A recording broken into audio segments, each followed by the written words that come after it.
Good morning to all dignitaries, guests, and dear friends. With great joy and immense exultation, I feel privileged to extend my warm welcome to today's resource person, Dr. Shashikant Hazare sir, and to all presented here for today's guest lecture. Today, our Hutatma Rajguru Shikshan Prasarak Mandals, Sir Senapati Hambirrao Mohite Law College, Rajguru Nagar, under IQSC Department, organizing national level lecture series in association with Center for Constitution and Constitutionalism of Sir Senapati Hambirrao Mohite Law College on the topic of Amendment of Fundamental Rights under Indian Constitution. Now I request Pooja Gargote, student of BA LLB third year, to introduce today's resource person, Dr. Shashikant Hazare sir. Over to you, Pooja.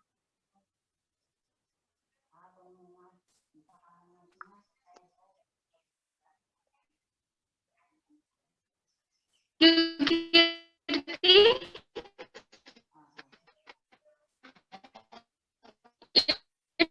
my great pleasure to introduce today's resources person Shikanta Hazare sir.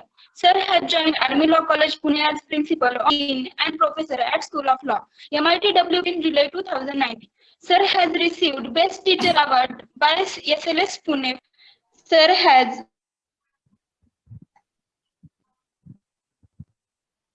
more than 17 years National University. Similarly, Sir has published many quality of articles, papers in reputed journals, and he has also published a book on the law of parliamentary privileges in India, problem and prospects, published at Himalaya Publishing House in November 2012. With the brief introduction, I request to Dr.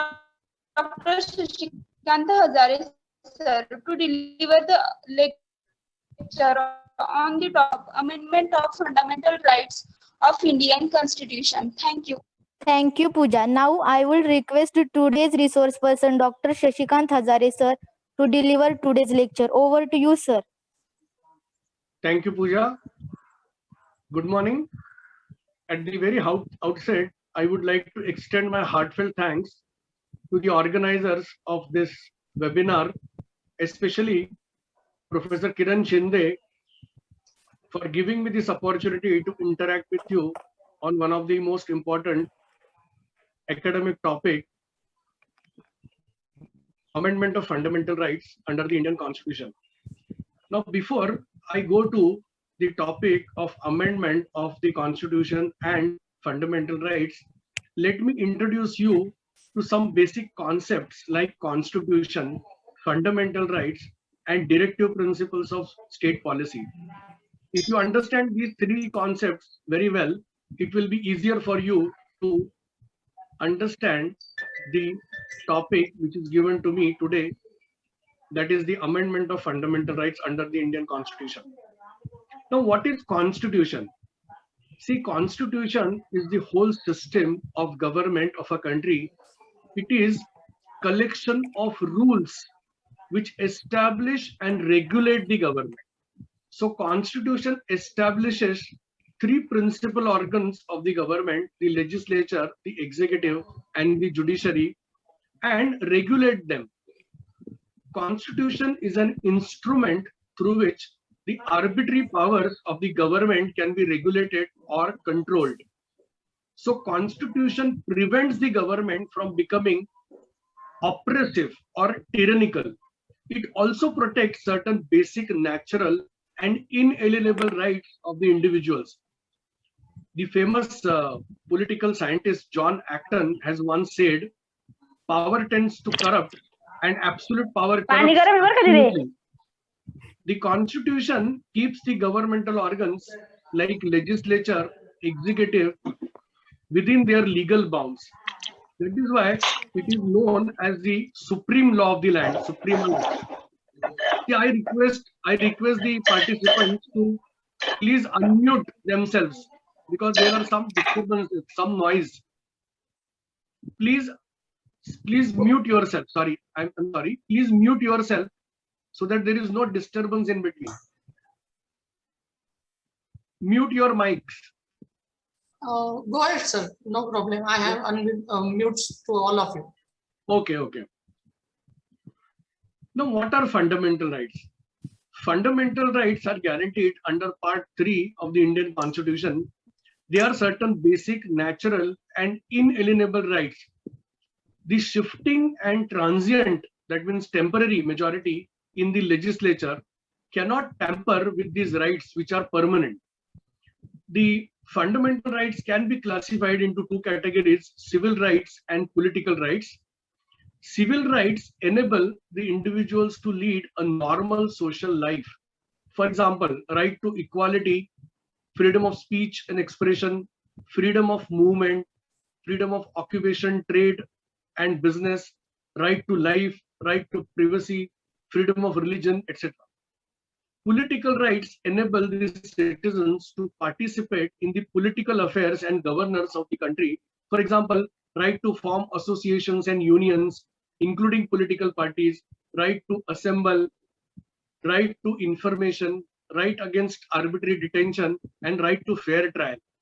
Now, these fundamental rights are basically available against state, which is defined under Article 12 of the Constitution, and state includes the legislatures, the governments, that is central government, state government, central legislature, that is parliament, and state legislatures and other authorities. And the Supreme Court has interpreted the expression other authorities in the widest possible manner, and it also includes within its ambit certain statutory corporations and even government companies, or all instrumentalities of the government. Now, so far as directive principles of state policies are concerned, they are enshrined under Part 4 of the Indian Constitution. Directive principles are social and economic rights, and they are not judicially enforceable. That means fundamental rights can be enforced at the option of the courts. Directive principles of state policy cannot be enforced at the option of the court. Nonetheless, they are very fundamental in the governance of the country. There are political sanctions behind directive principles, although there are no judicial sanctions. And the state must implement these directive principles of state policy when it makes laws or it formulates executive policies. The aim or the objective of the directive principles of state policy is to establish welfare state and an egalitarian society, equal society. The fundamental rights prevail over directive principles of state policy if there is a conflict between the two. And there is only one exception to this rule, that fundamental rights generally prevail over directive principles of state policy.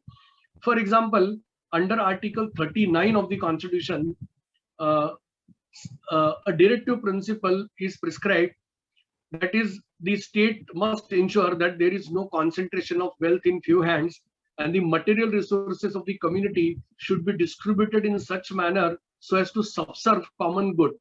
Article 39 basically aims at social justice. Now, by virtue of Article 31 capital C, which was inserted by 24th Constitutional Amendment made in the year 1971, 31C says that if any law is made either by Parliament or by state legislature, and if that law gives effect to directive principle of state policy under Article 39, such law will prevail. That means the validity of such law cannot be questioned or challenged in the court of law. So such law will prevail even if it violates Article 14, 19, and 31. Of course, Article 31 has now been repealed. I'll make reference to that later.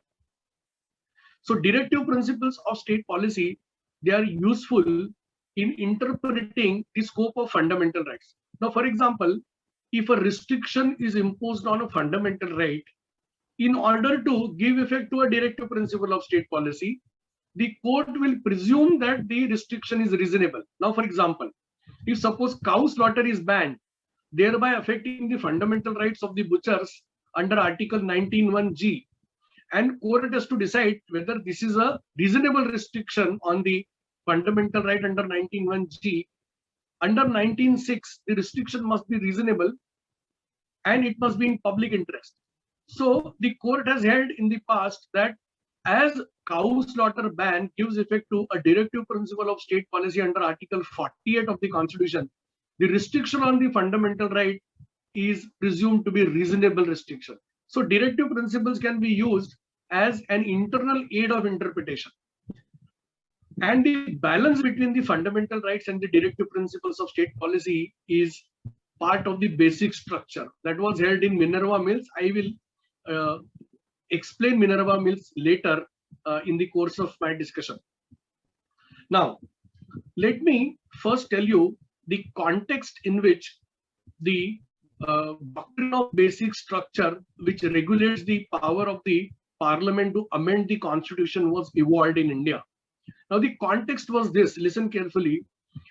After the independence, the government wanted to implement land reforms. That means lot of land was vested in the zamidars or landlords, and government wanted to acquire that land under laws and distribute that land to the landless poor or peasants. You know, you must have studied about Tiller's Day.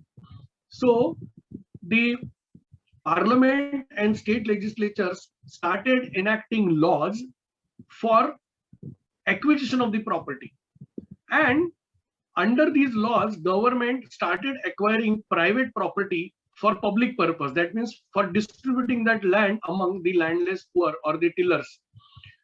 These laws were challenged before the high courts and Supreme Court. The court struck down the laws because these laws violated two fundamental rights. One was Article 19(1)(f), which guaranteed fundamental right to possess, enjoy and dispose of property. And there was another fundamental right which was guaranteed under Article 31 of the Constitution, that if the private property was acquired by state for public purpose, then the state was bound to pay reasonable compensation for the property acquired. And during those days, the government did not have enough money to pay the market price or reasonable compensation for the property acquired. And courts, on the other hand, were declaring laws made by parliament as void because these laws violated fundamental right. So the right to property was a sort of obstacle in the way of the parliament to implement certain socio-economic reforms. But the same parliament also had power to amend the constitution. So parliament started amending right to property. That means parliament, by amending constitution, diluted the fundamental right to property. The scope of fundamental right to property was slowly and gradually restricted. And these amendments were also challenged before the court in various cases. Now, I will discuss those cases in detail later. But let me first tell you why this power to amend the constitution is essential. What is the use? See, constitution, although is a supreme law of the land, it is a living law. It is a dynamic law. It does not operate in vacuum. It operates in society. So constitution must change according to the changing social, economic and political needs of the people. The generation of Indians who framed the constitution in the Constituent Assembly of India, they did not have monopoly over knowledge. So they could not have bound the future generations of India to change the constitution and mold it as per their own needs. The power to amend the constitution is important. Otherwise, people will take recourse to unconstitutional means like rebellion or revolution. So power to amend the constitution must be vested in the union legislature, because India is a federal country. There are two sets of legislature. But the union parliament has power to amend the constitution under Article 368 of the constitution. I will discuss that in a while. But before that, let me tell you that one of the most important characteristic feature of any constitution is that it is difficult to amend, because constitution is a sort of a grand norm, and it is a basic fundamental law. So if legislature or parliament is allowed to amend it easily, then the fundamental rights or other important provisions of constitution will be frequently amended, or they will be repealed. So generally the constitutions are difficult to amend. The procedure for amendment of the constitution is different from that by which ordinary laws can be amended. Ordinary laws can be amended by parliament by ordinary majority, simple majority. Whereas constitution requires special majority. Now, different countries have different mechanisms for amendment of the constitution. Now, let us see what is the provision in the American Constitution, one of the oldest constitution in the world. And in the American Constitution, which was brought into force in 1791, the amendment can be proposed by 2/3 votes of both the houses of the American Congress. Their parliament is called as Congress, and it has two houses. That is, the lower house is House of Representatives, and the upper house is the Senate. So in both the houses of the American Congress must approve the amendment with 2/3 of the majority. That means majority of the total membership of the house plus 2/3 of those who are present and voting.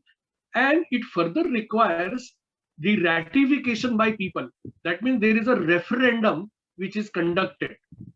Sarvamat. Sarvamat घेतलं जातं. So the amendment passed by the American Congress is put to vote by people. And I'm sorry. In America, there is no referendum. A referendum is there in Australia. In United States, America, the amendment passed by both the houses of the Congress must be approved by at least 3/4 of the American states. That means there are 50 American states. In America is also a federal country. There are 50 states in America. Out of 50, 3/4 must, the legislatures of 3/4 American states must approve the amendment. And if it is approved by 3/4 of the state legislatures in United States, then the constitutional amendment can be brought into force. In Australia, there is a provision for referendum, not in America, I'm sorry. Now the Parliament of Australia initiates the constitutional amendment, and then it is required to be approved by people in the referendum. Now there are 6 Australian states, and the amendment must be passed by majority of the people of Australia with majority of the provinces or states approving it.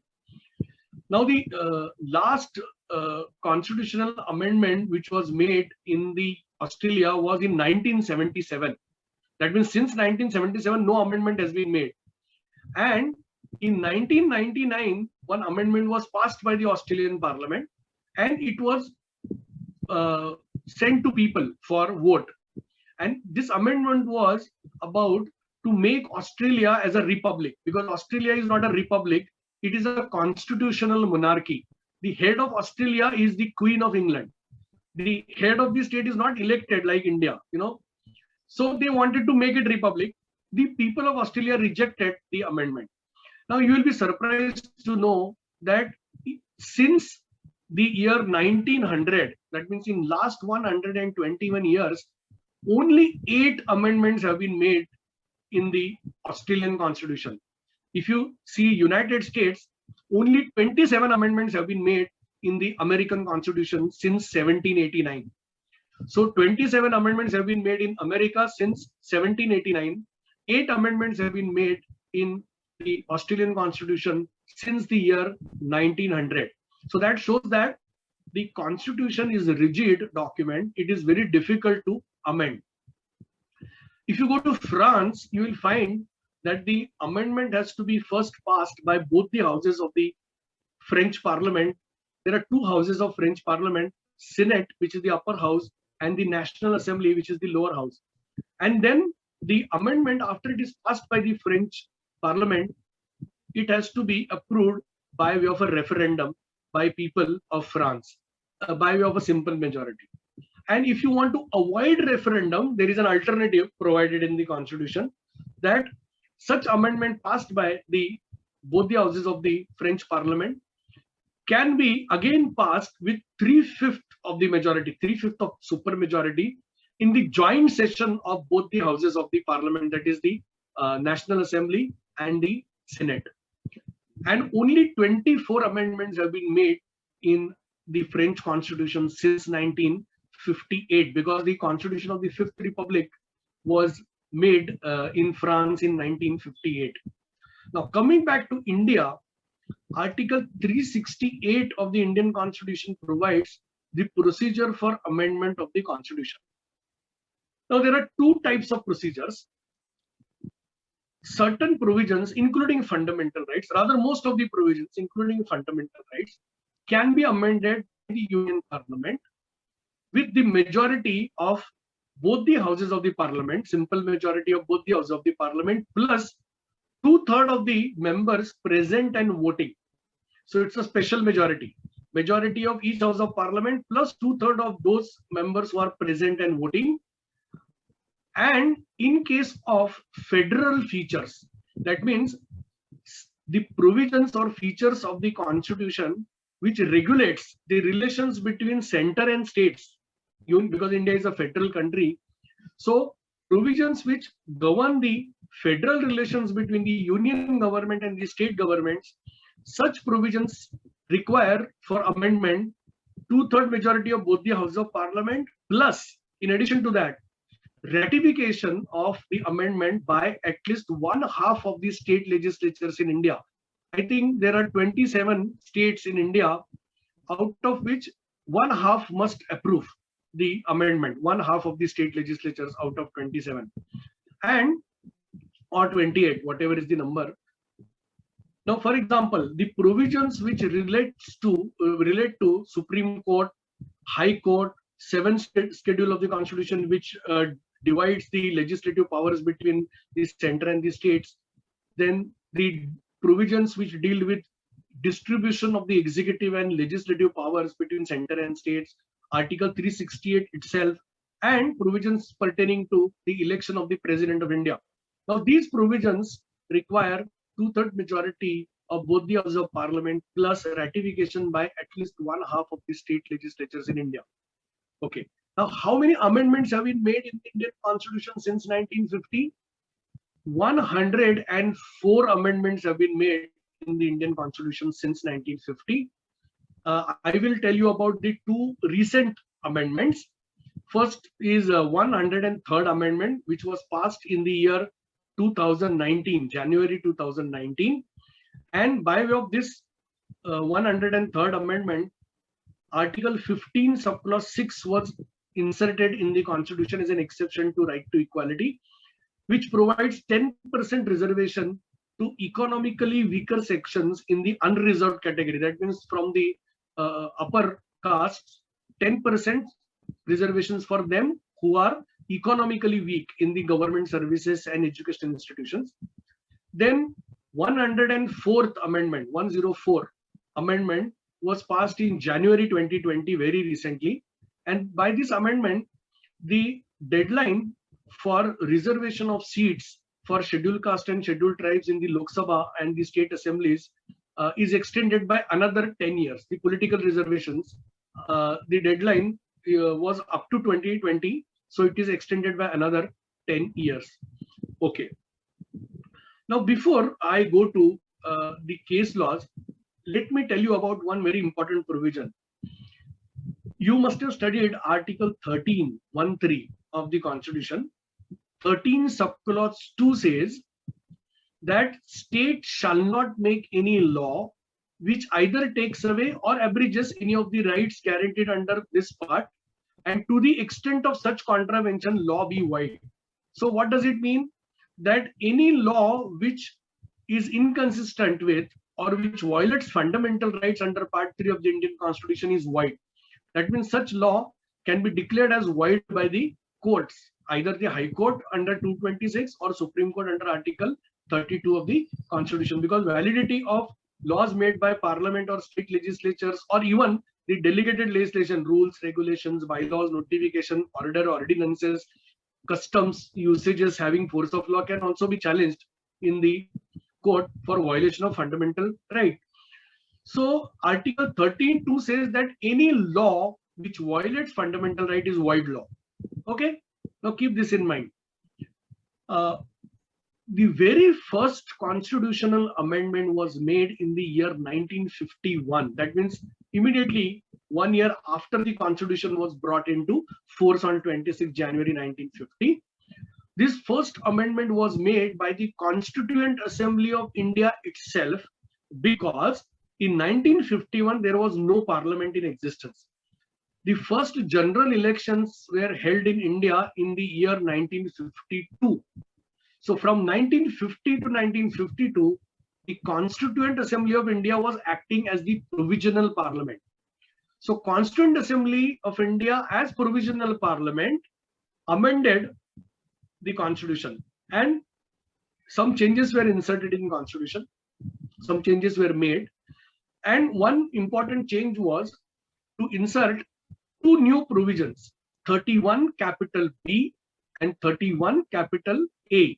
31A and 31B, they were inserted in the constitution. Now, both these provisions restricted fundamental right to property. Now, I explained to you the background for doing so, because right to property was sort of a problem for the government to give effect to the socio-economic reforms. That means the land reform legislations were challenged in the court.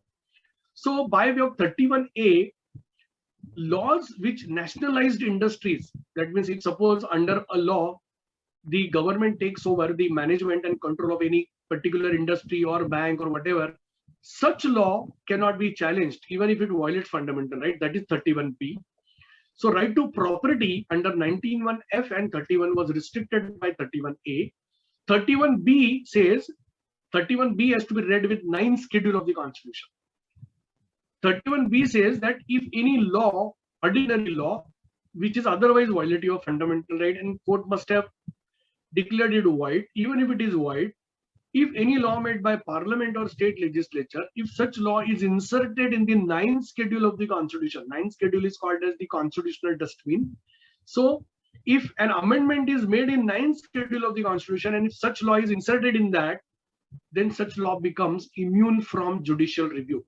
That means the courts, the High Court and the Supreme Court cannot scrutinize such law, even if it violates fundamental right. So it is basically to protect certain laws from the operation of fundamental right. This 31B with the 9th schedule of the constitution was created. Okay. Now, the first amendment by which 31A and 31B were inserted, that amendment was challenged before the Supreme Court of India in Shankari Prasad versus Union of India. Shankari Prasad versus Union of India. Now, it was argued before the Supreme Court that 31 capital A and 31B inserted by First Amendment affected the fundamental right to property, that is 31, the amendment affected the law to amend constitution affected fundamental right under 31 and 19(1)(f), also Article 14 and 19. It was argued that any law which violates fundamental right is void by virtue of Article 13 subclause 2. And it was argued that even amendment made in the constitution is a law for the purposes of Article 13 subclause 2. So the argument was very simple. There is no difference between ordinary law made by parliament or state legislature under 7th schedule, union list, state list or concurrent list, and law made by parliament under Article 368 in exercise of its constituent power to amend the constitution. So it was argued that whether parliament makes a simple ordinary law or whether it amends constitution under Article 368, both are law within the meaning of 13 subclause 2. And if law to amend constitution is law under 13(2), any amendment made in fundamental right is void, because law which abridges or takes away fundamental right is void. So it was argued that parliament can amend constitution, it can make amendments in other provisions, not fundamental rights. Why? Because any law made to amend constitution, and if it affects fundamental right, it is void. That is what 13.2 says. Article 13 subclause 2 says. The Supreme Court did not agree with this particular argument. The court rejected this argument, and court said that there is a distinction between law made by Parliament in exercise of its ordinary legislative power, that is either under Union List or concurrent list of 7th schedule, and an amendment made in the Constitution by Parliament under Article 368. Because when Parliament makes an amendment in the Constitution, it exercises a constituent power which was exercised by Constituent Assembly of India. It's a sovereign power. But when Parliament makes an ordinary law under Union List or concurrent list, such law is subject to judicial review and fundamental rights, and it is law under Article 13 subclause 2, because the law is made by Parliament as an ordinary legislature, not as a sovereign legislature. So court said that there is a distinction between the two. So amendment made in fundamental right is not law for the purposes of Article 13.2. What does it mean? That Parliament is free to amend Constitution, including fundamental rights. That is what the court said. And then court also applied one very innovative principle, which is called as harmonious construction, rule of harmonious construction. See, if there is a conflict between two provisions of the law, then the general provision does not prevail. The special provision prevails. Now, here, what was the conflict? The conflict was between Article 13 subclause 2 and Article 368. Supreme Court said 368 would prevail, not 13 subclause 2, because 13 subclause 2 is a general provision. 368 is a special provision. So by applying the principle of harmonious construction, court said 368 would prevail, and that's why law to amend Constitution is not law for the purposes of Article 13 subclause 2.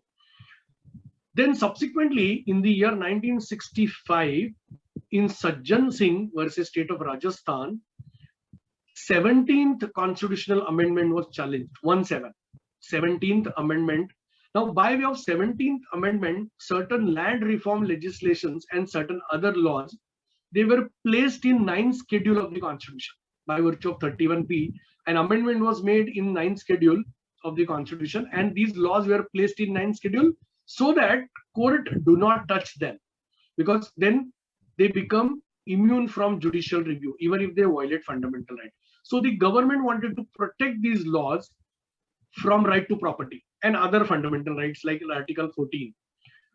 The amendment was challenged before the Supreme Court in Sajjan Singh versus State of Rajasthan. Same arguments which were made in Shankari Prasad were made. Again, court clarified that law to amend Constitution is not law for the purposes of Article 13 subclause 2.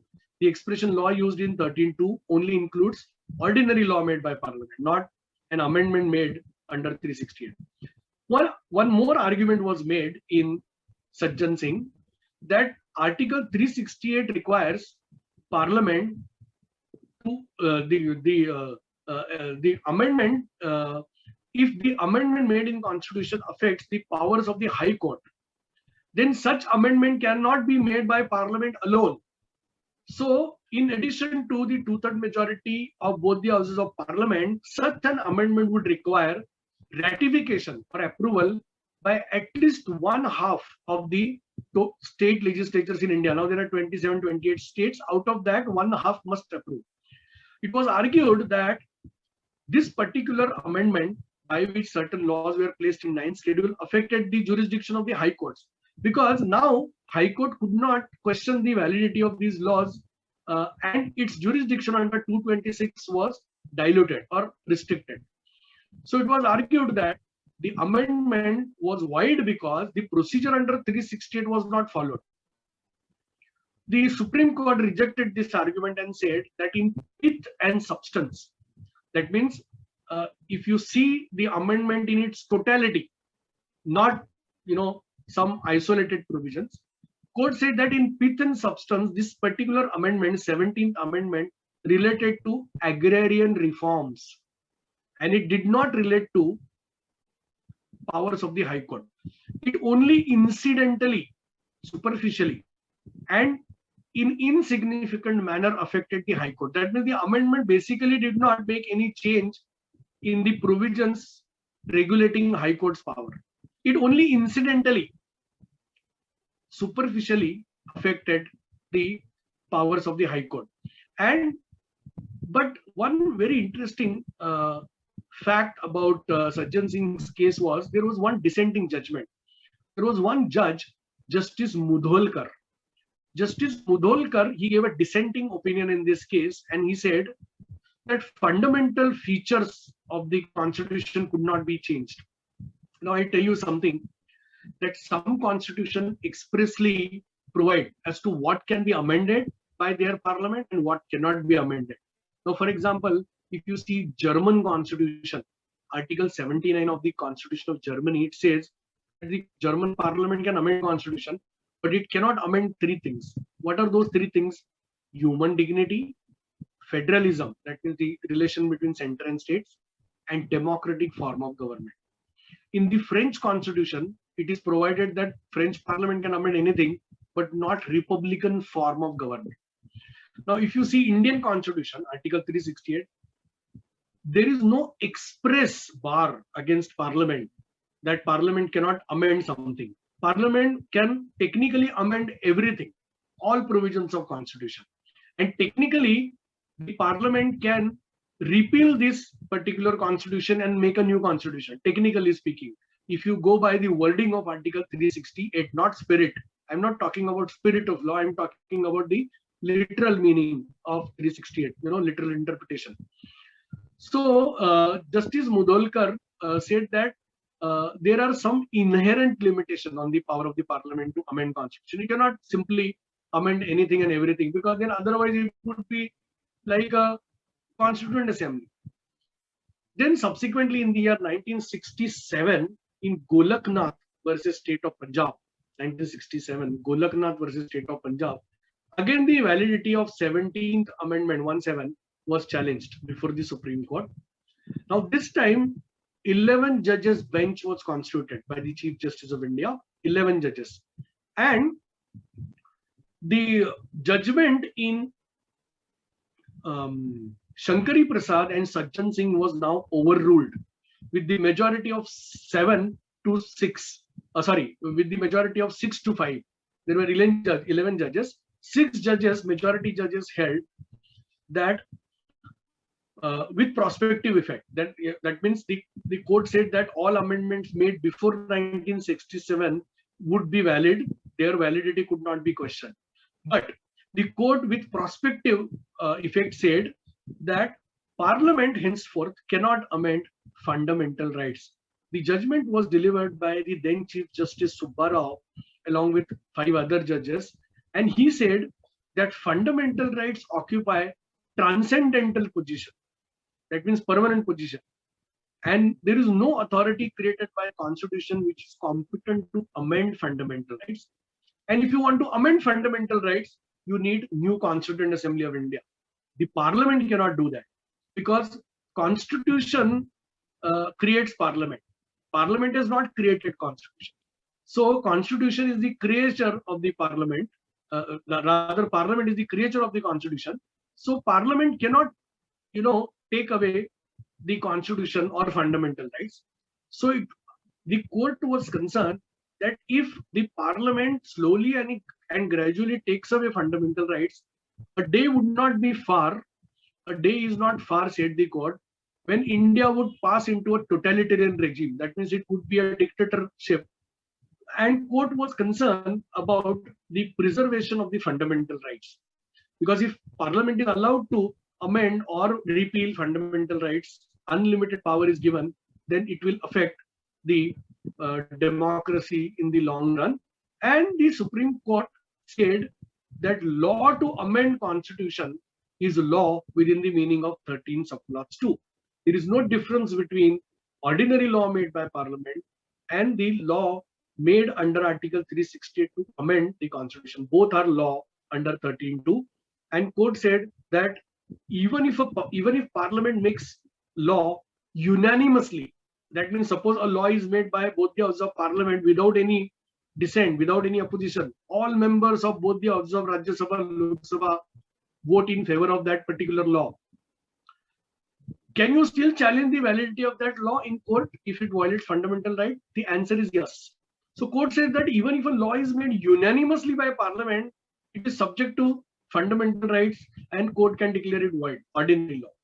But an amendment made in the constitution with just 2/3 majority, not even unanimous, how can it be immune from judicial review? That was the logic given by the court. And court said that Article 368 of the Constitution merely prescribes the procedure for amendment of Constitution. Because at that time, in 1967, the head note of Article 368 said, procedure for amendment of Constitution. So the Supreme Court said, 368 simply gives the procedure. It does not confer substantive power on Parliament to amend the Constitution. That means the power to amend the Constitution does not flow from Article 368. 368 merely gives the procedure. Court said, then where is that power? Where is the provision in the Constitution from which this power to amend the Constitution flows? The Supreme Court, Justice Subba Rao, traced that power to entry 97 in the Union list 1 of the 7th schedule. Entry 97 is a residuary power of Parliament. You know that if suppose any subject matter is not mentioned in Union list, state list, and concurrent list, who will make law with respect to this residuary subject which is not mentioned in 3 lists? Parliament. Because residuary power in India goes to Parliament, not state legislature. So the court said that if power of the Parliament to amend the Constitution comes from entry 97 list 1 of the 7th schedule, there is no difference between an amendment made by Parliament in Constitution and an ordinary law made by Parliament. So court said that both are law for the purpose of Article 13 subclause 2. And court said that the expression amend, when you say power to amend, court said that the meaning of the provision amend is very limited. So you can make minor modifications in the Constitution. You cannot make major changes because amend, power to amend, does not include power to repeal.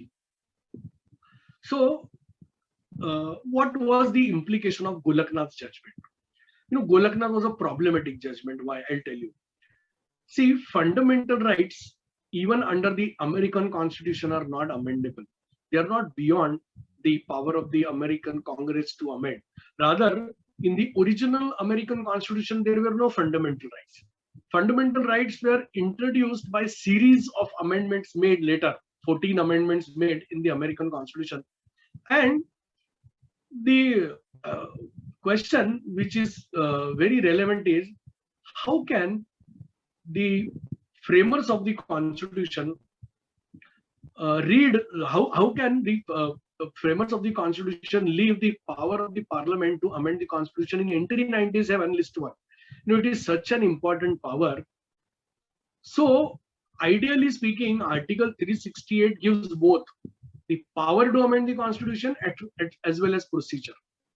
And then the Golaknath, the Supreme Court in Golaknath, ignored other important provisions of Constitution other than fundamental rights. They said fundamental rights cannot be amended because law to amend Constitution is law under 13(2) and amendment affecting fundamental right is void.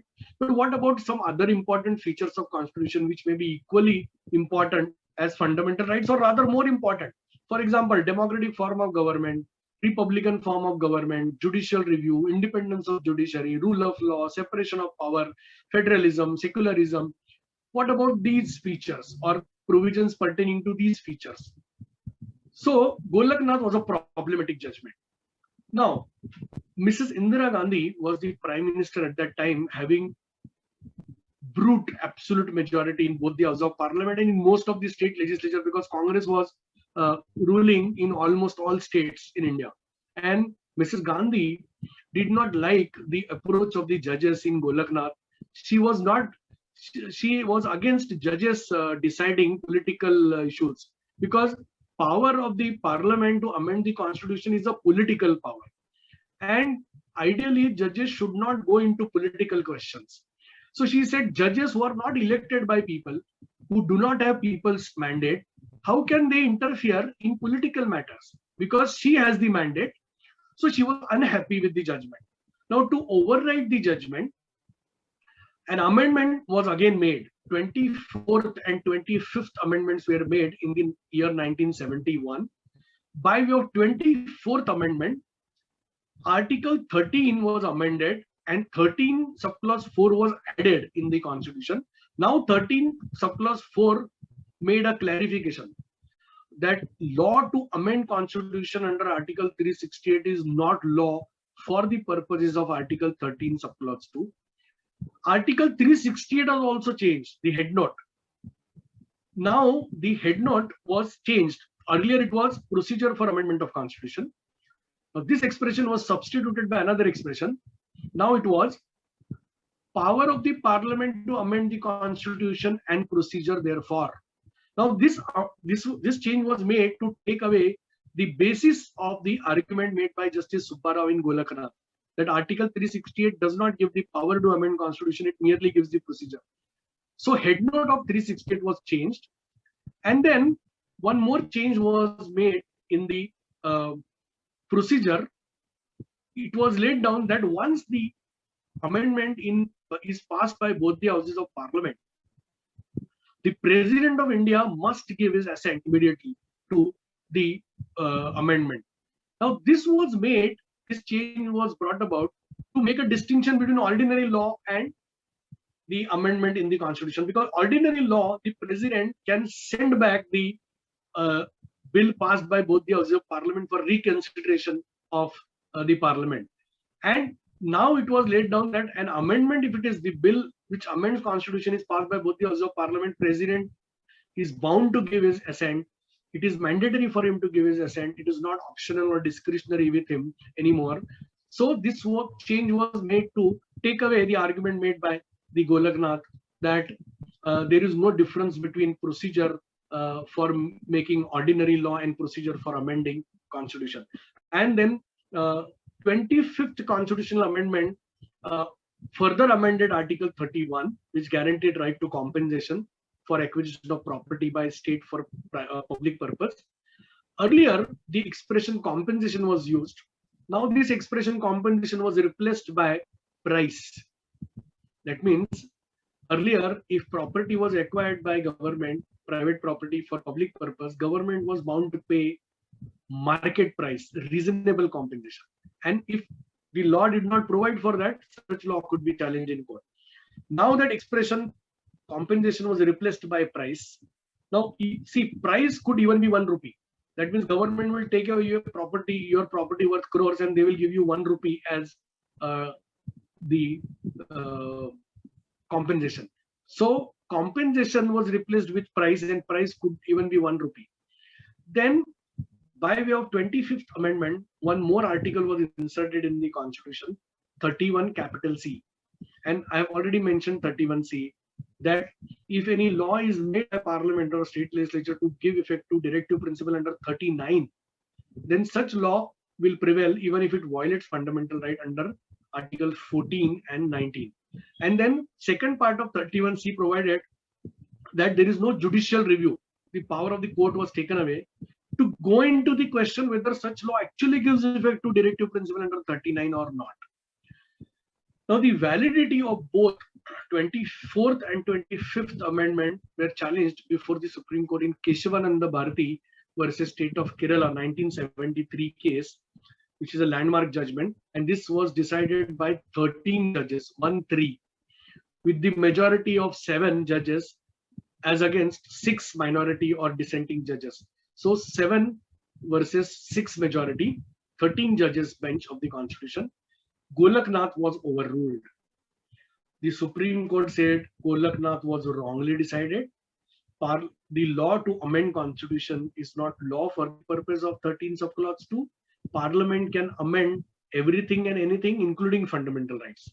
And even without 24th amendment, the power of the Parliament to amend Constitution always derived from Article 368. So there is no need to trace it to entry 97, list 1 of the 7th schedule. And the court also said that if the framers of the Constitution, that means the Constituent Assembly of India, if it intended fundamental rights to be unamendable, They would have expressly mentioned so. And if fundamental rights are unamendable, said the court in Keshwananda Bharati, then why did the Constituent Assembly, acting as a provisional parliament in 1951, amend the constitution? If fundamental rights are not amendable, Constituent Assembly would not have amended constitution in 1951, acting as a provisional parliament. That means the Constituent Assembly did not intend these fundamental rights to be unamendable, and the court said that fundamental rights can be amended. Okay, but in Keshavananda Bharati, the court evolved much broader restriction or doctrine or limitation on the power of the parliament to amend constitution, which is called as basic structure doctrine. What is that? Court said that the expression amendment means that after the amendment is made, the old constitution must survive without the loss of identity. That means the original constitution identity must be preserved. So parliament can amend anything and everything, but not basic features of the constitution, because parliament's power includes power to change the form of the constitution.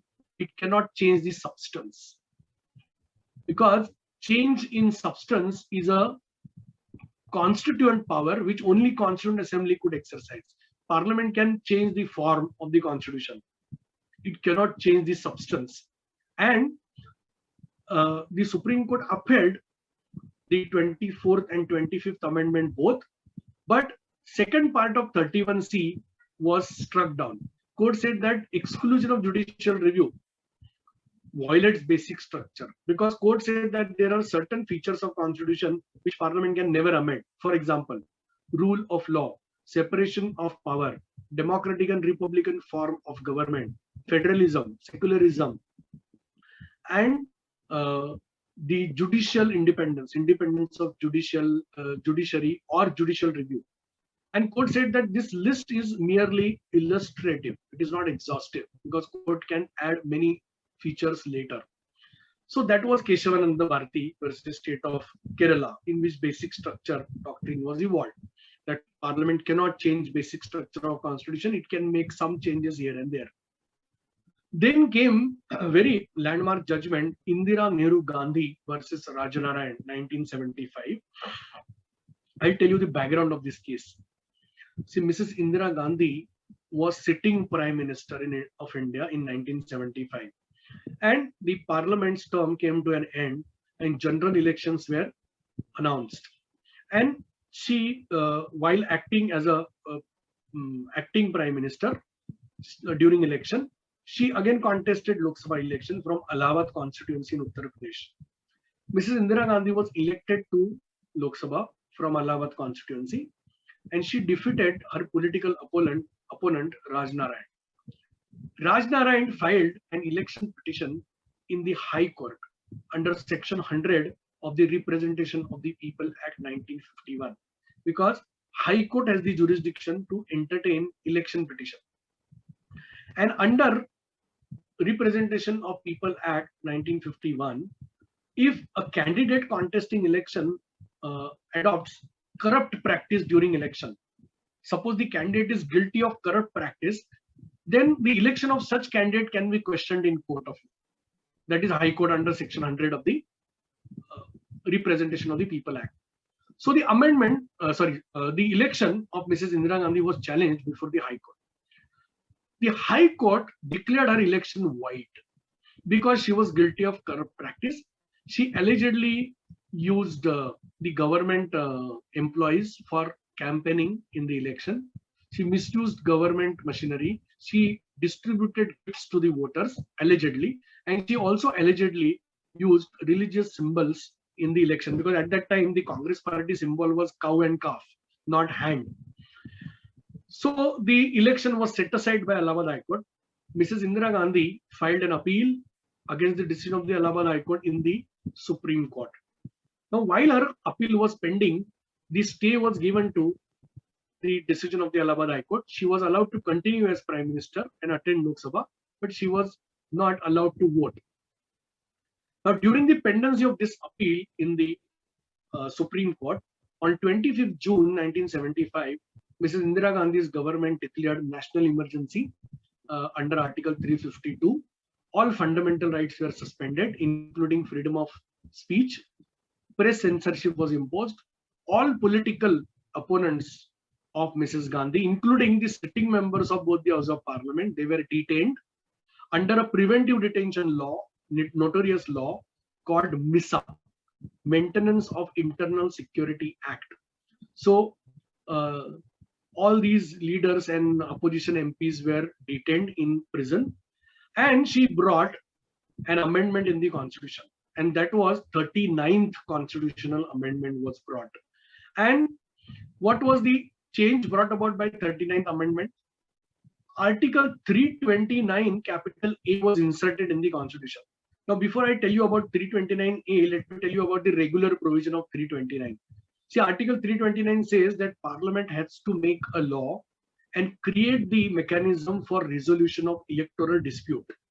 And under Article 329, Parliament has enacted Representation of the People Act 1951. And under Section 100 of that Act, the mechanism created for resolving electoral disputes is High Court. Okay? But Parliament amended Constitution. New provision was inserted, 329 capital A. 329 capital A provided that if a sitting if a sitting prime minister is elected to Lok Sabha, or if any member of parliament, any person who is elected to Lok Sabha and subsequently appointed as prime minister, his or her election cannot be challenged in the High Court under Section 100 of the Representation of the People Act. For resolution of such election dispute, Parliament will create a separate tribunal, which may not be as independent as High Court, of course, because you know that judges of High Court enjoy security of tenure. They cannot be removed except by impeachment, and their salaries are not drawn on the consolidated on the government exchequer, and they are not subject to vote in Parliament. Their salaries are drawn on consolidated fund of Parliament. So High Court is independent from government and Parliament. But now onwards, it was laid down that dispute pertaining to election of Prime Minister to Lok Sabha, or any person who is elected to Lok Sabha and subsequently appointed as Prime Minister, could not be challenged in High Court. But it could only be challenged before a particular tribunal to be created by Parliament by law. And not only that, it was laid down that notwithstanding anything contained in any judgment of any court previously, that means suppose any court previously had declared such election as void, okay, by applying Section 100 and Representation of People Act 1951, even if such election in the past was declared void, it shall be deemed to be valid. That means a constitutional amendment was made with retrospective effect. It was given a retroactive effect, and this was an attempt to validate the election of Mrs. Gandhi to Lok Sabha. And now the Supreme Court, where the appeal was pending, was merely required to perform a formality, because the dispute was already resolved by 39th Amendment. Because 39th Amendment declared the election of such person who is Prime Minister to Lok Sabha as valid, even if the court has declared it void. So the amendment was challenged, 39th Amendment was challenged before Supreme Court in Indira Nehru Gandhi versus Rajnarayan. The Supreme Court held that 39th Constitutional Amendment violates three basic features of the Constitution: rule of law, separation of power, and free and fair elections in democracy. By rule of law, because the dispute which was arisen, the dispute had arisen under the Representation of the People Act, which was a law made by Parliament, and it must be resolved under that law only. Because what was the law applicable when the dispute arose? Representation of the People Act 1951. Now you cannot make a constitutional amendment later and declare that such dispute cannot be resolved under this law, but there would be a future law which was not even created. So court said that this affects basic structure of the Constitution. Rule of law is violated. Second, separation of power. The doctrine of separation of power requires that Parliament can only exercise legislative power, because Parliament is not a court. it cannot exercise judicial power, because resolution of a dispute between the party or adjudication of a dispute is a judicial function. So can Parliament adjudicate upon a dispute? No, because that would amount to exercising judicial power. Parliament cannot sit as an appellate court over the decision of the High Court. And if Parliament does that, it violates separation of power, which is also part of the basic structure of the Constitution, said the court. Third, court said free and fair elections in democracy, because if there is no independent machinery to decide election disputes, democracy would be farce, and India would be a sort of a banana republic, because then a person who is elected to Lok Sabha and subsequently appointed as prime minister, and if his or her election cannot be challenged, that means even if he is elected by illegal means, you have no remedy. This is against the principle of free and fair elections in democracy. So court struck down 39th constitutional amendment by applying Keshwananda Bharati's principle. Now, this again irritated Mrs. Gandhi further. So Mrs. Gandhi's government in Parliament brought another amendment, 42nd constitutional amendment, because now you may ask what happened to her case. Although the amendment was struck down, in the appeal she was exonerated because there was no evidence brought against her. So her election was declared valid by Supreme Court. She continued as Prime Minister, and during that emergency again 42nd amendment was made, biggest amendment made ever. And by 42nd amendment, Article 368 was again amended. This time it was laid down that power of the Parliament to amend Constitution is absolute. Parliament can amend anything, even basic structure can be amended. And a further amendment was made in 31 capital C.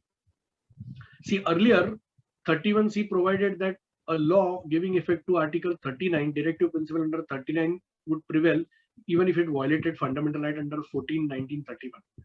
Now 31C provided, amended version, provided that if Parliament makes a law to give effect to any of the directive principle of state policy under Part 4, such law would prevail, even if it violates any of the fundamental right under Part 3.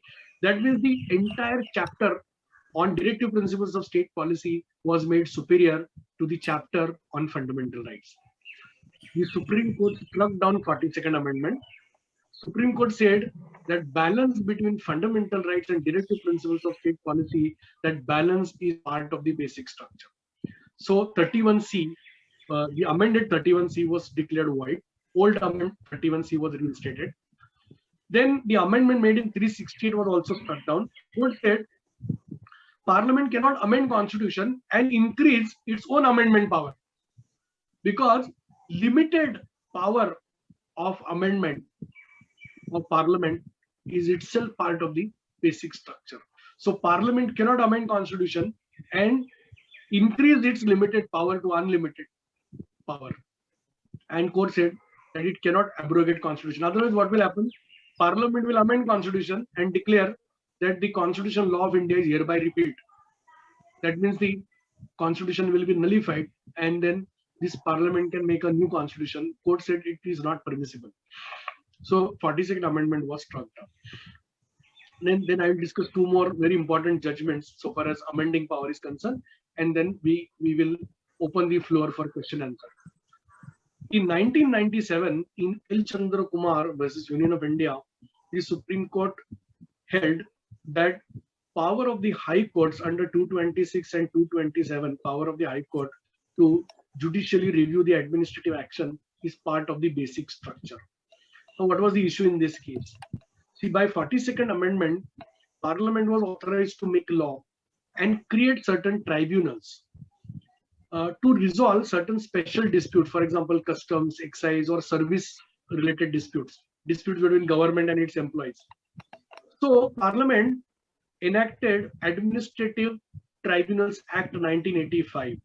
And this 42nd Amendment also allowed Parliament under such law to exclude jurisdiction of the High Court and Supreme Court under 226 and 32. So under Section 28 of the Administrative Tribunals Act, power of the Supreme Court under 32 and the power of the High Courts under 226 and 227 was excluded.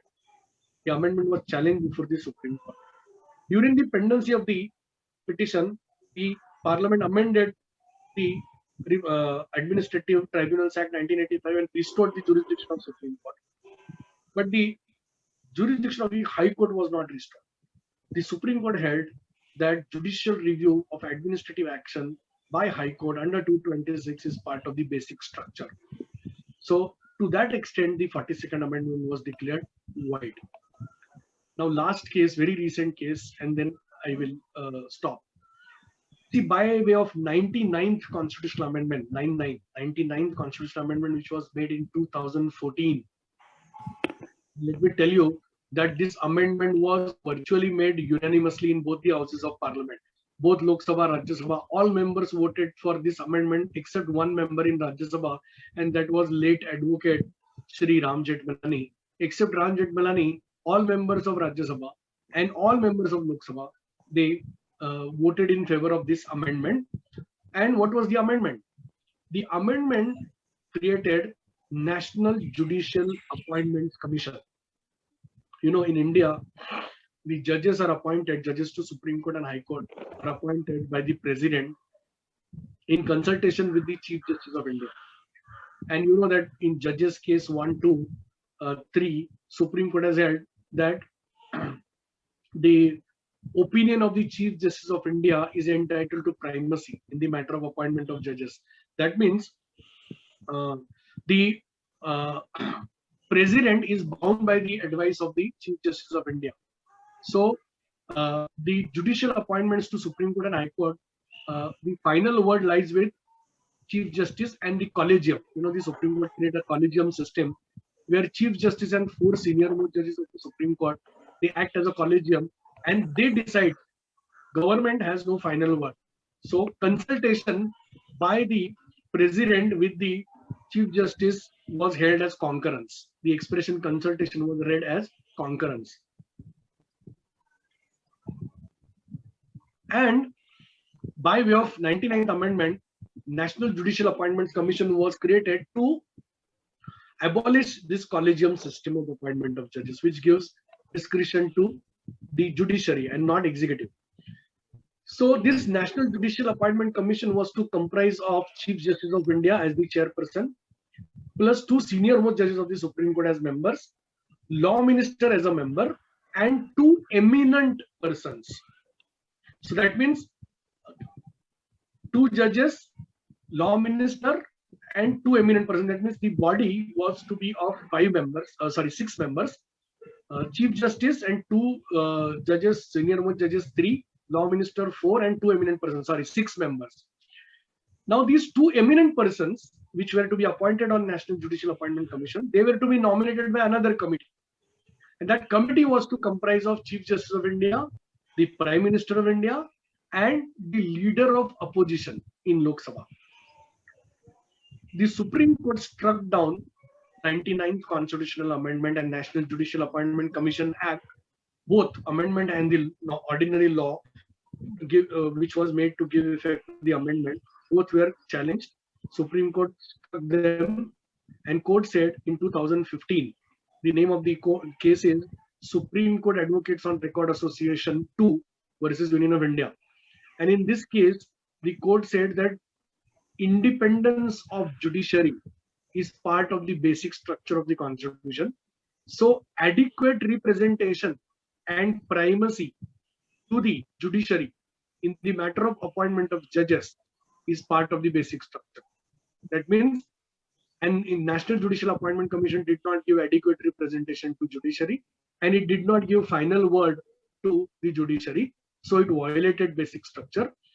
And court also said that participation of political executive, like Law Minister and other eminent persons who may also be politicians, would make the judicial appointments influenced by political considerations and political pressure. And court also observed that most of the petitions in the Supreme Court and High Court are filed against government. You know, government is a major litigant. Rather, 60% cases are filed by against the government, writ petitions. So court said that if law minister is member, because law minister is part of the government, if he is member of the National Judicial Appointment Commission, then there would be conflict of duty and interest. And court also said that who are eminent person, the qualifications are not laid down. The expression eminent person is vague. So it depends on the will of the nominating authority. And that nominating authority, that committee, had more politicians than judges, because Chief Justice was in minority in that committee. The other two members were the Prime Minister and the Leader of Opposition in Lok Sabha. And in this particular case, court also clarified that not only that amendment made in Constitution can be challenged on the ground of basic structure, even an ordinary law can be challenged if it violates basic structure, like secularism, federalism, judicial independence, judicial review, rule of law, etc. Okay, so this is about the amendment of fundamental rights, or rather amendment of the Constitution. And the conclusion is that even today, Parliament can amend fundamental rights, but if a particular fundamental right is part of the basic structure, it cannot be amended. A fundamental right which is not part of the basic structure can be amended. Now, for example, Justice Khanna in Keshwananda Bharati observed that right to property is not part of the basic structure. In 1978, by way of 44th Constitutional Amendment, right to property under 19(1)(f) and right to compensation for acquisition of property under 31, both were deleted. And now right to property is just a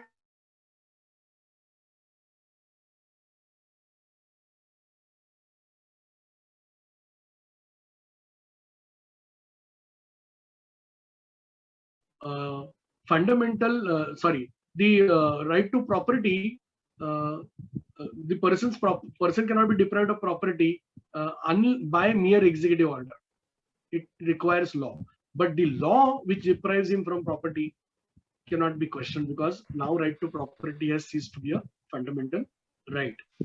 So the crux is that now, for example, recently the Supreme Court inserted 15+5 in the Constitution, which says that the reservation policy of government can be imposed on even unaided private educational institutions not receiving grants from government, except minority educational institutions. And the amendment was challenged in Ashok Kumar Thakur versus Union of India. Supreme Court upheld the amendment. Why? Because Article 14 is part of the basic structure, 15 is not part of the basic structure. Similarly, if tomorrow Parliament restricts 21, Article 21, certainly court will strike down the amendment. But that may not be the case with respect to some other fundamental. So it all depends on whether a particular fundamental right is part of basic structure or not. If it is, it cannot be amended. If it is not, it can be amended. So this is the, I hope that I have been able to convey this topic in the least difficult manner. See, it is very difficult to be simple, and I generally refrain from using flowery language and jargon of words. So I hope, although it is very difficult to deal with this topic in such a short span of time of 1.5 hours, I hope that you have understood in entirety what is the power of Parliament to amend Constitution and what are the limitations on that power. So thank you very much. Now I request all the participants to ask questions. I think you can put the question in the chat box. I am not able to read the chat box, but somebody from the college can read out the question to me. Or if you can actually manage, the student can directly ask a question. I don't have any problem, because we have got 10 minutes for question answer session. Thank you, sir. Thank you very much, sir, for your valuable time and information regarding amendment of fundamental rights under Indian Constitution and landmark cases like Golaknath case, Minerva Mill case, Keshwananda Bharati case, Indira Nehru Gandhi versus Raj Narayan case, and Article 368 of the Indian Constitution. Now, I request to all students to send your feedback on the link given in chat box by Shinde sir. Write down your feedback in given link. If anyone has questions regarding the topic and lecture, you can ask Dr. Hazare sir or write down your question in chat box. Sir will answer it.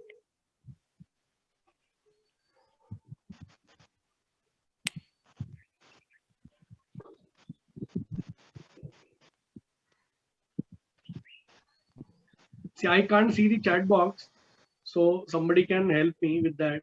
Sir, I will read it. Okay, thank you.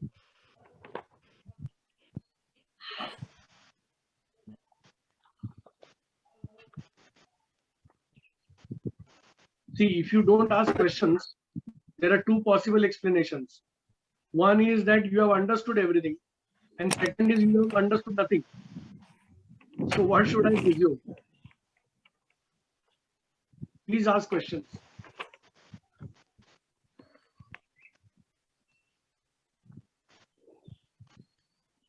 Hello, sir. Okay, any faculty member can also ask. No issue. Hello, Kute is asking some question. Kute, Iti Kute, ask your question. Hello, sir. Okay. Sir, most of the amendments are made when the ruling government has full majority. Right. But in future, Hmm. if there is a mixed government or if there is not full majority, Hmm. what do you think? What will happen? What do you think, sir? See, most of the amendments have been made when one party had majority in both the houses of parliament. That is right. But that is not always right. See, when the politicians, when it comes to their own interest, the interest of the politicians, they come together. Now, I told you that 99th Amendment, by which National Judicial Appointment Commission was to be created, that amendment was passed unanimously. Although the bill was introduced by the UPA government in the parliament, all opposition parties voted in favor of because nobody wants courts interference. As the amendment would have, restricted the power of the court to appoint judges, all political parties, all politicians came together. So it is not always the case that amendment is passed when one party has majority in both the houses of the parliament. Not necessary. Amendments are made when it is convenient for political class. For example, suppose they want to override court judgment, they will make an amendment. It is one way to nullify the court's judgment.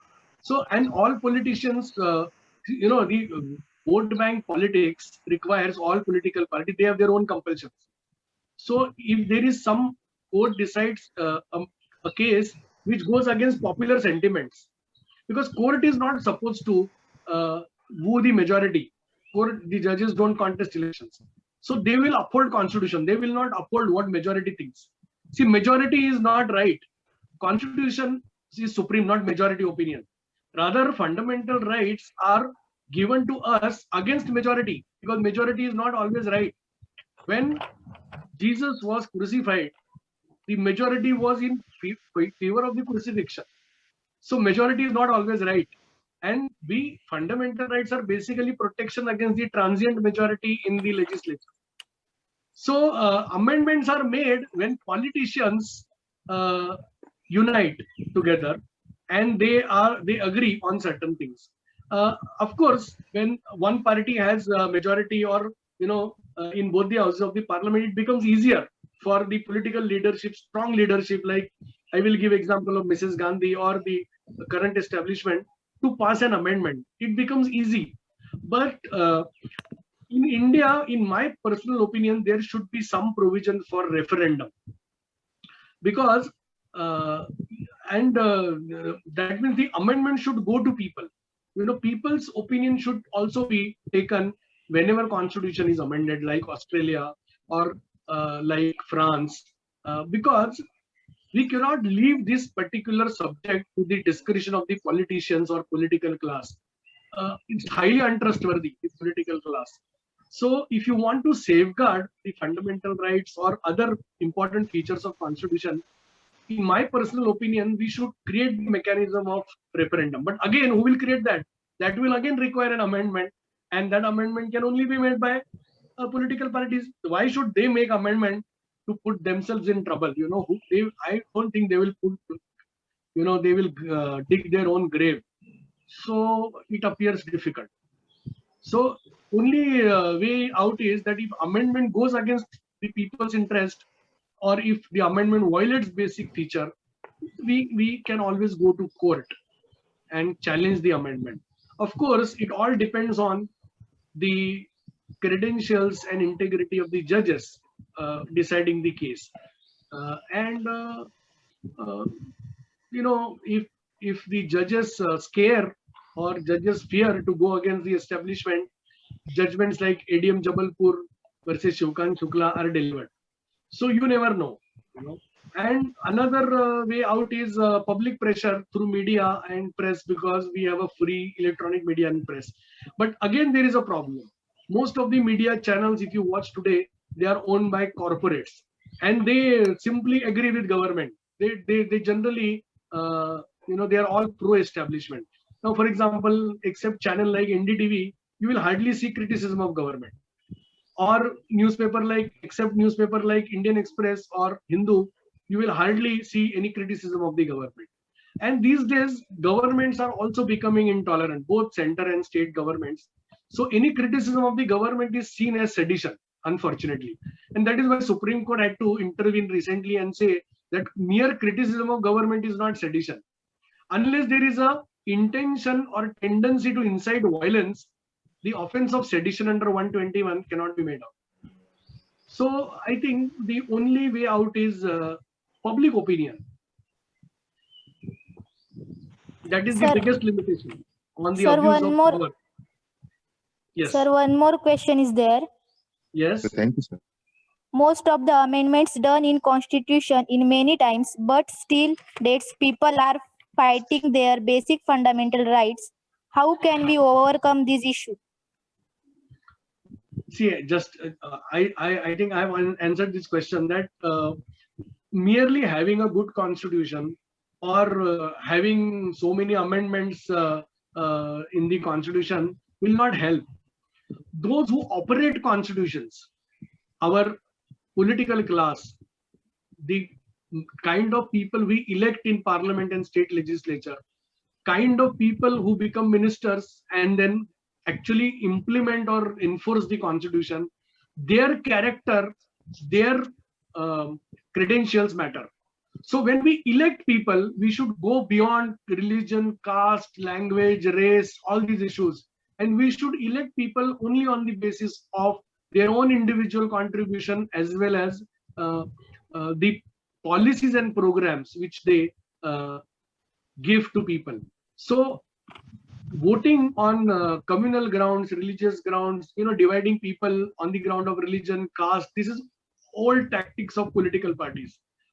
So we should not fall prey to such attempts to divide society, and we should always focus on the developmental issue. So if people elect good people, those good people will eventually become ministers and they will bring change. So we have to prevent criminalization of politics. You go to polling booth, how many of you see the board which is put outside the polling booth? These days, after the Supreme Court judgment in Association for Democratic Reforms versus Union of India in 2003, now it is mandatory for all candidates contesting election to disclose their criminal past. That means, suppose any criminal case was registered against any candidate in the past and he was punished or acquitted or whatever, he has to give that information to the voters. And you will see that outside polling booth, there is generally a board put up by the Election Commission in which the criminal record and educational qualification and assets and liabilities are mentioned. That means, suppose a particular candidate has been in the past convicted by court for molestation. If you elect him as a MLA or MP and tomorrow he becomes Minister for Women Empowerment, you can imagine the plight of women in this country. A person who has already been guilty of molestation. So we have that opportunity when we vote. we can reject such criminals and we can give ticket to clean candidate. But for that matter, the right to negative vote, this nota, none of the above. We should make an amendment in constitution that if nota gets maximum votes than any other candidate, there is to be re-election. And the second round of election, same candidate should not contest. So political parties will be compelled to give tickets to those who have clean record, those who are not criminals, those who are not corrupt. So this is how the change in democracy is brought. It's a slow change, and 62 years, rather 72 years, is a very short time in the life of the nation. So I am an optimist, and I believe that we will grow as a democracy, because America and United Kingdom, they are old democracies. They have also gone through all these phases. So I think we should be happy that we have a functional, vibrant democracy where nobody has the absolute power, and there are so many checks and balances created by the constitution, and the credit goes to the framers of the constitution, our founding fathers. We owe lot to them, because of them, such a complex system of checks and balances is created. So I think people are only responsible for their own future. You cannot blame politicians, you cannot blame constitution, you cannot blame courts. Ultimately, people have to decide what kind of representatives they want, whether they want criminals, even if they belong to their own community, or whether they want clean people, even if they don't belong to their community. I think we want clean politicians, we want people who are committed to public cause, and then only change will come. Sir, next question is that what is your opinion about national government? No, national government is not a good idea, because national government is created only when there is exceptional circumstances like war. For example, during Second World War, Winston Churchill had a national government, or we had sort of national government before 1952. But national government doesn't work. All politicians will come together and then cheat us. If everybody gets ministry, all parties, then who will oppose? See, opposition in democracy is very important. So I think we don't require national government. National government is a very, very bad and disastrous idea, because such government will then ignore people. So there has to be government. There has to be a government, and there has that means ruling party or coalition, and there has to be opposition party or coalition of opposition parties, and that only then these opposition parties will question the government in the parliament and outside, and then it will put check on the power of the government. Sir, next question is that Supreme Court is so powerful to control politics also. What do you think? See, Supreme Court is not controlling politics. Supreme Court steps in only when the executive measure or laws made by the legislature, they affect fundamental rights. Now, to give effect to fundamental right, the court can even get into political questions. Court has said that we will not hesitate to go into political question if determination of some right is dependent on that. So I don't think that the courts in India are dictating the political policies, or there may be exceptions. Sometimes courts go overboard and they undertake something which they are not supposed to do, because courts are not supposed to lay down policies.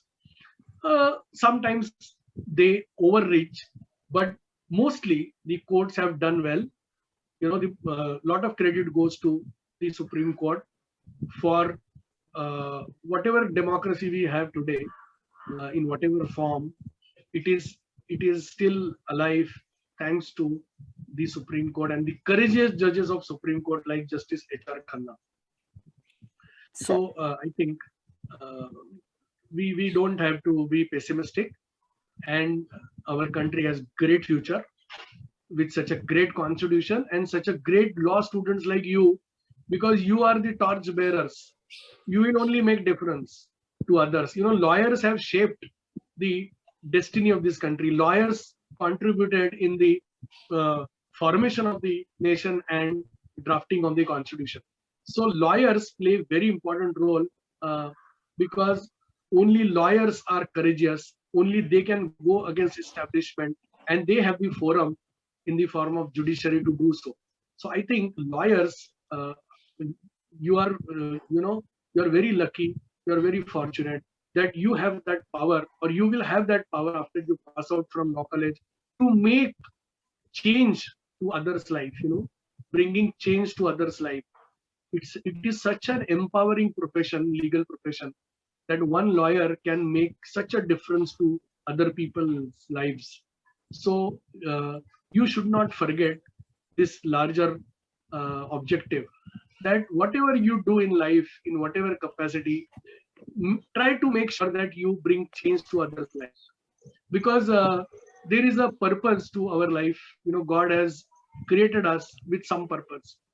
Everybody has to find that purpose, and that is what spirituality is. All religions tell us that find out that purpose. Why am I here on this earth? What is the purpose of my life?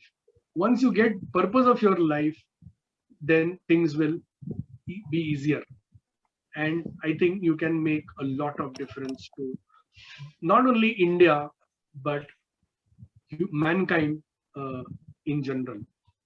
Sir, next question is that EWS reservation is pending before Supreme Court. What is your opinion regarding constitutionality of EWS reservation? See, I will not give my opinion as such, because it's a very controversial issue, and constitution teacher should not make political comment. So I generally refrain from doing so. But if you ask me my legal position, the Supreme Court in Mandal Commission's case, Indira Sahni versus Union of India, has held that reservation shall not exceed 50%. And reservation based on only economic condition, poverty, is violative of constitution. And that time, Indira Sahni, the Supreme Court had struck down 10% reservation for the poor from the upper castes. So I don't know if same pattern is followed. This EWS reservation might also be struck down, because it exceeds 50%. Number one. Number two, only poverty cannot be the basis of deciding social backwardness. There are multiple factors to decide social backwardness. Mere economic condition is not sufficient. That is what Supreme Court has said. So I don't have any personal opinion on this. Thank you, sir, for your answer. Now I request to Geeta Thakur for votes of thanks. Over to you, Geeta. And then one more line I would like to add, as your college is from a rural area. See, language is no bar. Let me tell you that I have myself studied in a Marathi medium school, like all of you. And that doesn't really make a difference. English is not our language. It's not our mother tongue. And you can definitely master English language. It is not difficult. So don't get bogged down by language barrier. English is not something which you cannot master. So over the period of time, as you go further, you will definitely overcome this hurdle. So don't be confident. English is not our language. So even if you have to speak confidently. Even if you go wrong, it doesn't matter. You will learn. But if you don't speak, you will not learn. So my request to the students from particularly the rural areas is that you should not fear English language. It is like any other language. It can be learned and it can be mastered. And you can follow me as an example, because I also studied in the Marathi medium school. We had ABCD in 5th standard. Marathi medium school, ABCD is taught in 5th standard. So I learned ABCD in 5th standard. But language was never a problem. And I was also very weak, like so many students in English who studied Marathi medium. I was very weak in English when I was doing my law or when I was doing my post graduation in law, and over the period of time I have overcome the hurdles. So it's not difficult, you know. That is one thing. One more request is that if you have recording of this, please share it with me, and please let me know the feedback also. And I will be happy to deliver more lectures for your college. Your principal is such a dynamic person. He's a good leader, and under his leadership, I'm sure that your college will achieve more and more, achievements and greater heights. So I wish you all the best for your future endeavors. I once again thank Professor Shinde for giving me this opportunity to be with you. Thank you.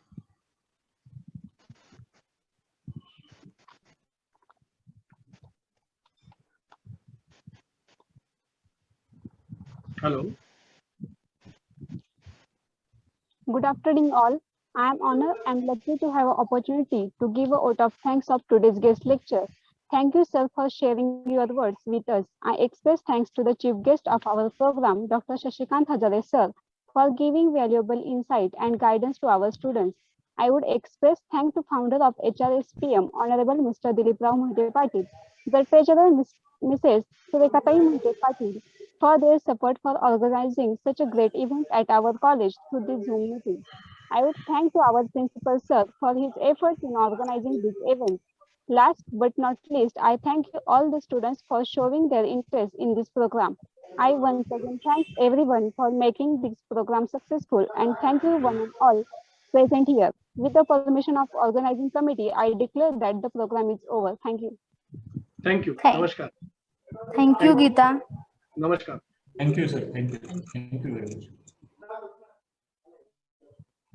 Now I request all students to leave the meeting.